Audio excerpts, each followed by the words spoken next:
as most of you are probably aware, the world is in kind of a chaotic state right now, and especially the United States, because of the brutal murdering of George Floyd. So in solidarity with Black Lives Matter and in the hope for justice for George Floyd. Black Lives Matter. Black Lives Matter. Black Lives Matter. Black Lives Matter. Black Lives Matter. Black Lives Matter. Black Lives Matter. Black Lives Matter. Black Lives Matter.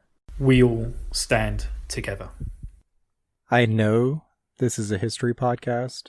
I do try to go out of my way to not get too political, but we're about to get political.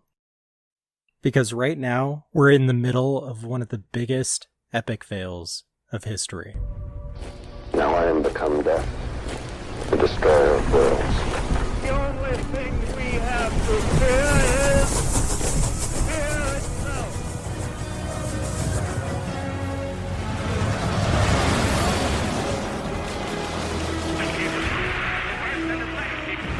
The terribleness of the one of the worst catastrophes in the world still is causing humanity. We've had a problem here. Or when the president does it, that means that it is not illegal. Epic fails of history. What is it you wanted me to reconcile myself to? I was born here almost 60 years ago. I'm not going to live another 60 years. You always told me it takes time. It has taken my father's time, my mother's time, my uncle's time, my brothers and my sister's time, my nieces and my nephews' time. How much time do you want for your progress?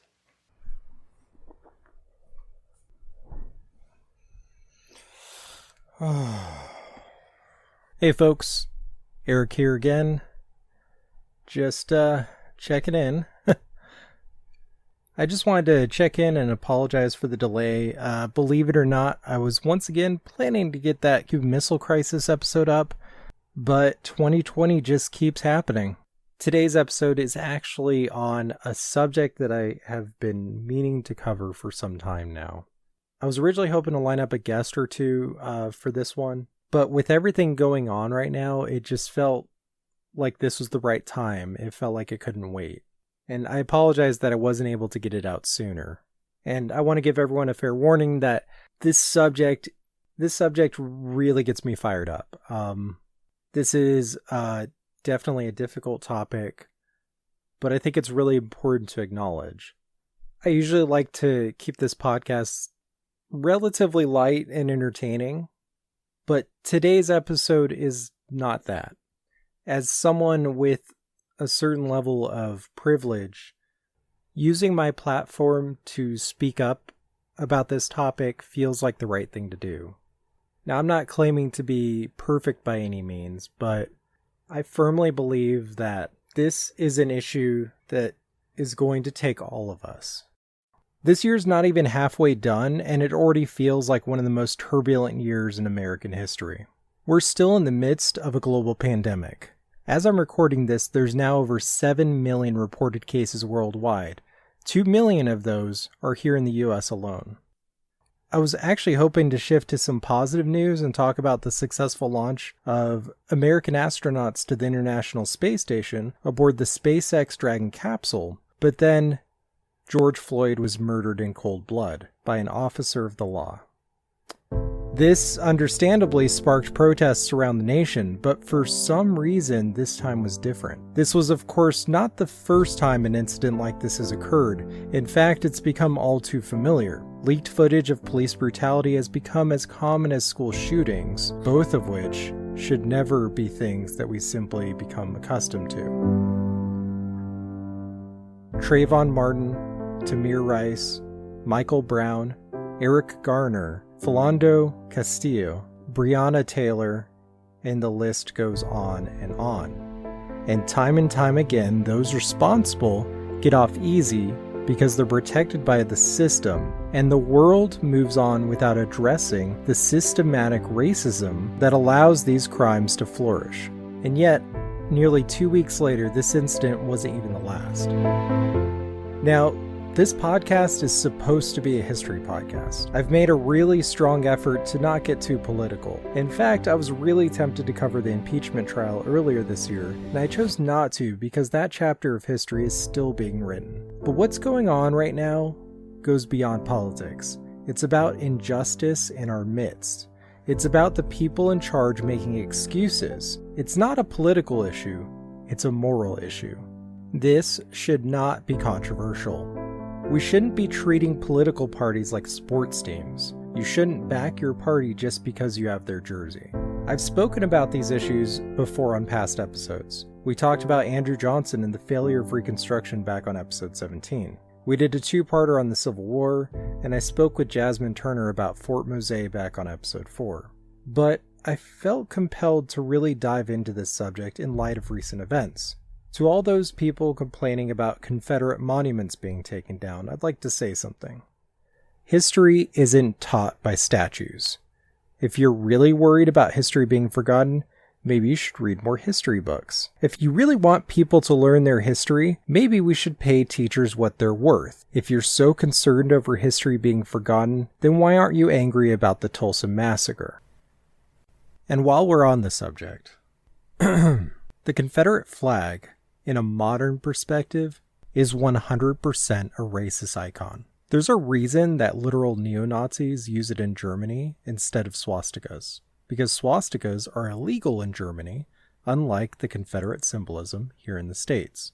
The revered Confederate iconography really began to pop up during the 50s in a backlash response to the civil rights movement that was starting to gain traction and momentum at the time. Yes, from a historical perspective, there was nuance behind the Civil War. But even if you argue that the primary reason for the conflict was states' rights, I want to clarify that the Confederacy was fighting for their states' rights to own slaves. That's what it was. When you boil it down to the basics, that is what the war was about. And the Confederacy lost.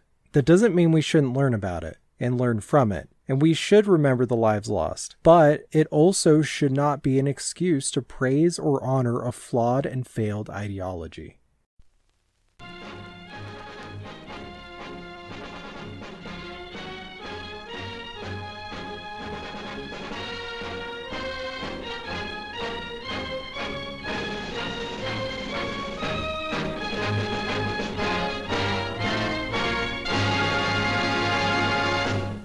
Henry here got on the train with $200. He couldn't see any harm in a friendly game of cards. What if the other men were strangers? And take Joe Collins. He's got a nice wife at home. But he met this girl at the bar, and she looked kinda cute after the first couple of drinks. There's a good old-fashioned word for people like this. We call them suckers. And there are other people, people who stay up nights figuring out how to take away what they've got. Take Mike here, for instance.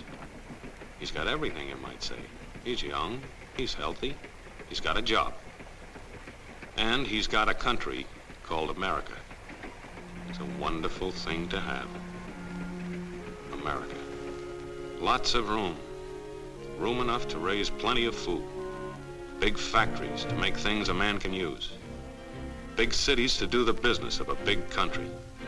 And people. Lots of people.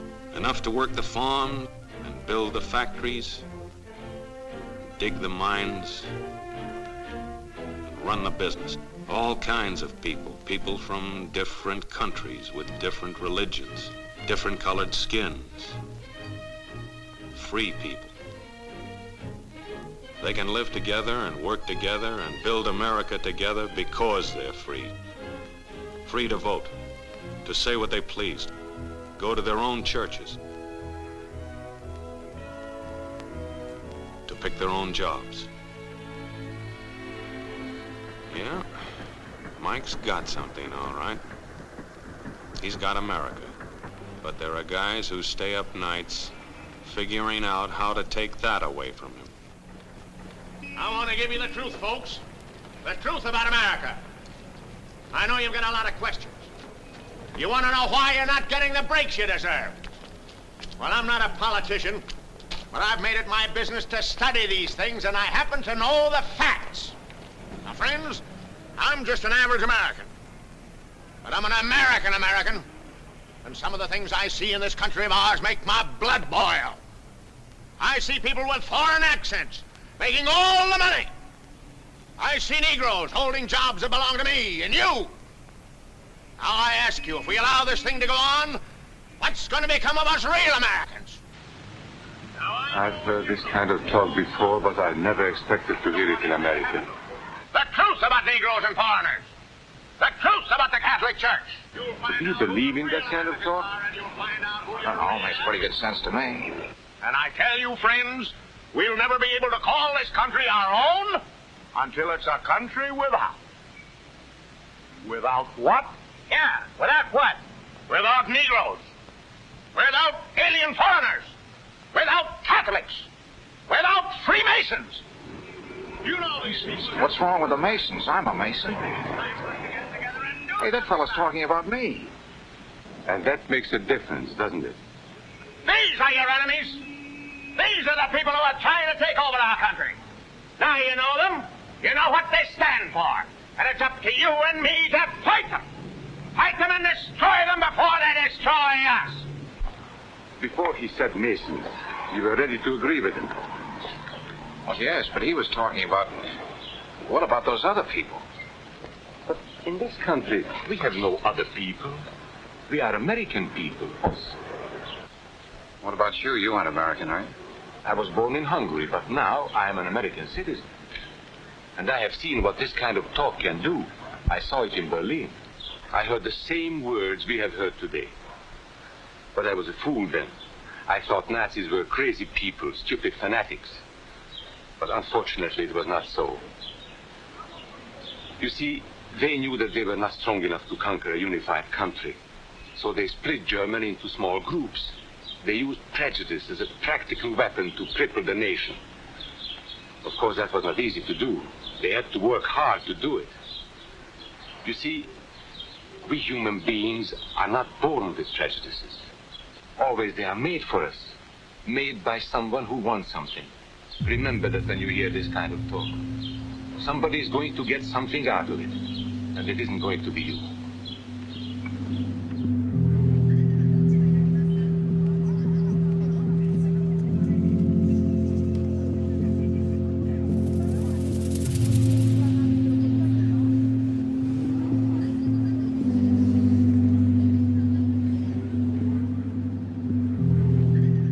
So let's talk about Tulsa, Oklahoma, 99 years ago this month on June 1st, 1921. At the time, the suburb of Greenwood was a booming community known as Black Wall Street. Without warning, this wealthy African-American suburb was attacked in the middle of the night by a mob of armed white supremacists. Its citizens terrorized, its businesses destroyed, and its residents hunted down for sport, all while the entire neighborhood burned to the ground. Maybe some of you are familiar with this incident, maybe some of you have only heard of it in passing, maybe some of you were first introduced to it on HBO's recent Watchmen miniseries, which was awesome by the way. But the problem is that it was barely a footnote of American history until recently. The entire incident was sparked by accusations from a young white woman against a young black man named Dick Rowland, who was arrested. Following his arrest, though, the local paper called for him to be lynched, even though the woman never actually pressed charges against him. As a result, an angry mob of townsfolk began to swarm around the courthouse. In response, a small group of African-American veterans from World War I showed up to offer their assistance to the sheriff to defend against the lynch mob. I want to reiterate, these were veterans of World War I, one of the bloodiest conflicts in history. And if you need more convincing, check out our conversation about World War I on episode 3. These were national heroes. And after surviving the unspeakable horrors of war, they were willing to lay their lives on the line in the name of justice. So, the sheriff refused their help, and the veterans began to head back home. Around then, a fight broke out between one of the veterans and one of the members of this mob. During the altercation, a shot was fired, and the white mob began to riot. As the outnumbered veterans retreated to Greenwood, a group of white vigilantes began a coordinated attack against this black community. Schools, libraries, barbershops, theaters and cafes were set on fire. They began to fire at unarmed black citizens indiscriminately in the street. Biplanes were even used to drop bombs on the townsfolk as they fled for their lives. Instead of condemning the attacks, the sheriff deputized members of the lynch mob. The law took the side against the victims. The National Guard was soon ordered in to aid the local authorities, but instead of stopping the violence, they began to set up a perimeter to defend against a trumped-up counterattack against the white neighborhood, an attack that never came. The rioters set fire to Greenwood around 1 a.m. and then actively prevented the fire department from putting out the blaze. During the night, many of the people of Greenwood stood their ground to defend their homes and businesses, while others fled for safety. Martial law was eventually declared to quell the race riots as state troops arrived later that day, but by then it was far too late. Black Wall Street had already burned to the ground, and with it, for many of its residents, the American dream had gone up in smoke. When all was said and done, 35 city blocks were burned down. 1,256 homes were destroyed, almost $3 million in damages. Over 800 people were injured, and at least 300, but possibly far more, were killed and then buried in unmarked mass graves. To add further insult to injury, approximately 6,000 African Americans were then rounded up and held in custody in a mass arrest for, quote, their protection. Not one white person involved in the riot was ever brought to justice for the arson, the destruction, the theft, or the cold-blooded murder perpetrated against the black citizens of Tulsa. These heinous acts were internationally condemned, with newspapers calling it a national disgrace.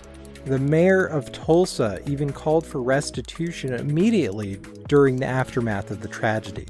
And to this day, there still have not been any attempts by the government at reparations for the surviving families of the victims.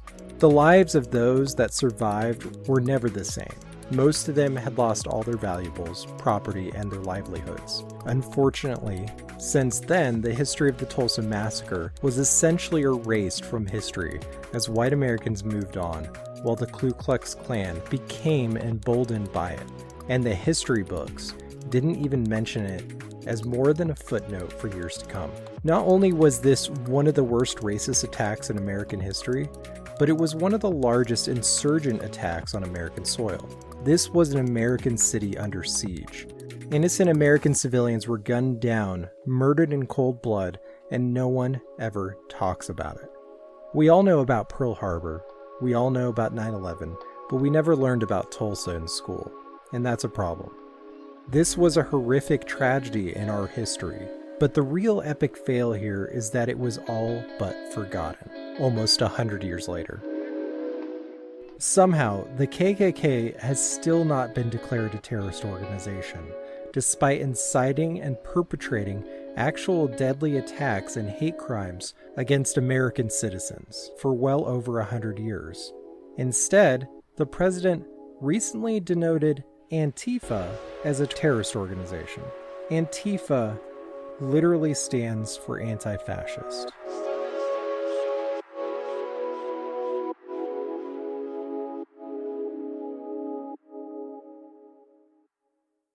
So many of the problems today come down to classism and institutionalized practices that target marginalized African American communities, like the school-to-prison pipeline.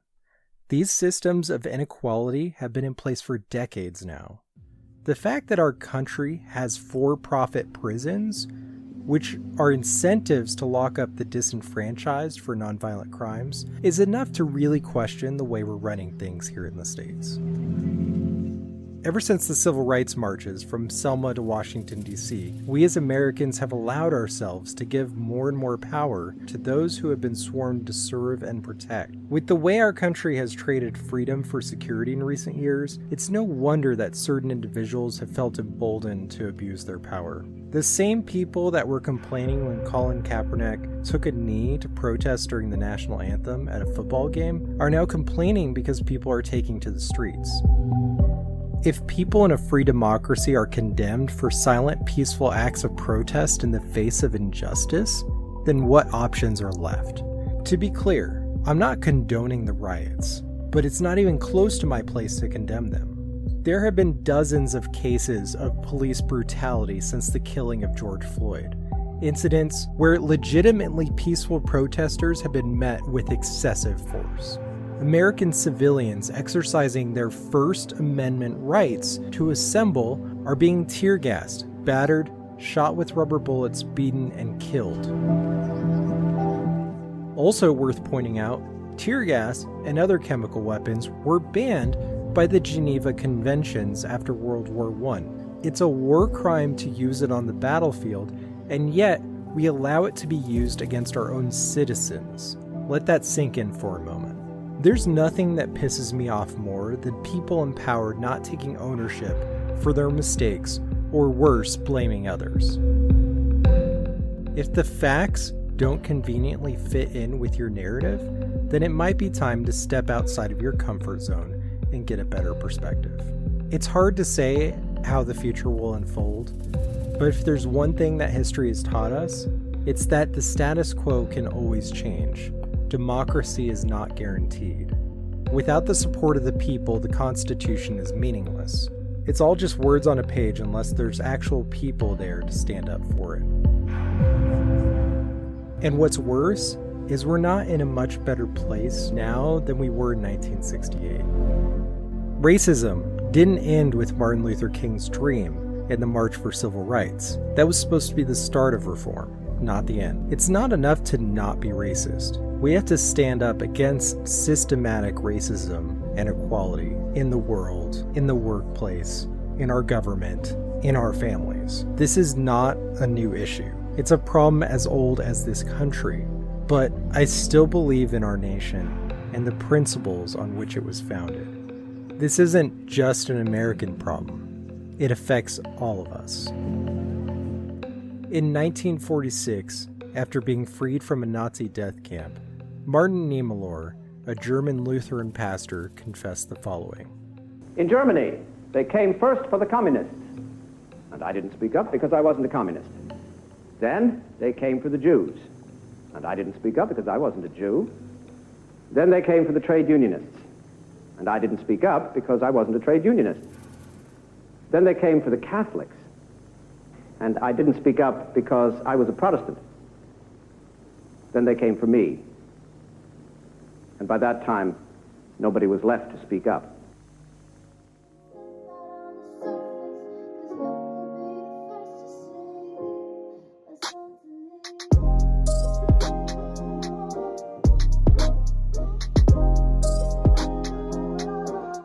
So, as you may have noticed if you follow me on social media, I've actually been actively working on 2 other podcasts recently. Too Young for This Trek and Podcasters Assemble. And on both shows, we recently had episodes that just so happen to be super relevant for what's going on now.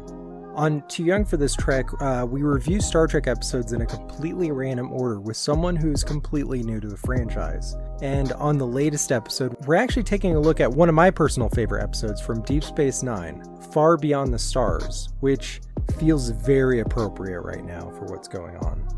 I'm also helping with this season of Podcasters Assemble, where we're taking a look at all 25 Bond films. And on the last episode, we actually, somewhat ironically, tackled 1973's Live and Let Die, which has a lot of problematic material, but makes for a really interesting discussion about race in America and how we still have a long way to go. But I don't want to just end with plugging my own stuff today, because as a straight white male, I can only empathize with what others are facing and struggling with on a daily basis. So I want to encourage all my listeners to step out of their echo chambers and to really listen to what people of color have to say on these issues, and to not jump to conclusions. Over at podcastincolor.com, you can check out an entire list of podcasts by people of color, broken down by categories. They got history podcasts, music podcasts, pretty much anything that you might be interested in. A few of my personal favorites that I'd like to recommend are LeVar Burton Reads, The Nod, Larry Wilmore, Black on the Air, one of my favorite podcasters, Mark Bernardin. He's on both Battlestar Galacticast and Kevin Smith's Fat Man Beyond, and of course, the Short Box podcast by Jacksonville's very own Bonner Milligan. And if you want to get involved and make a difference, there are all kinds of resources and links at blacklivesmatter.com, naacp.org, and the Bailout Project at bailproject.org. The only thing for evil to triumph is for good men to do nothing.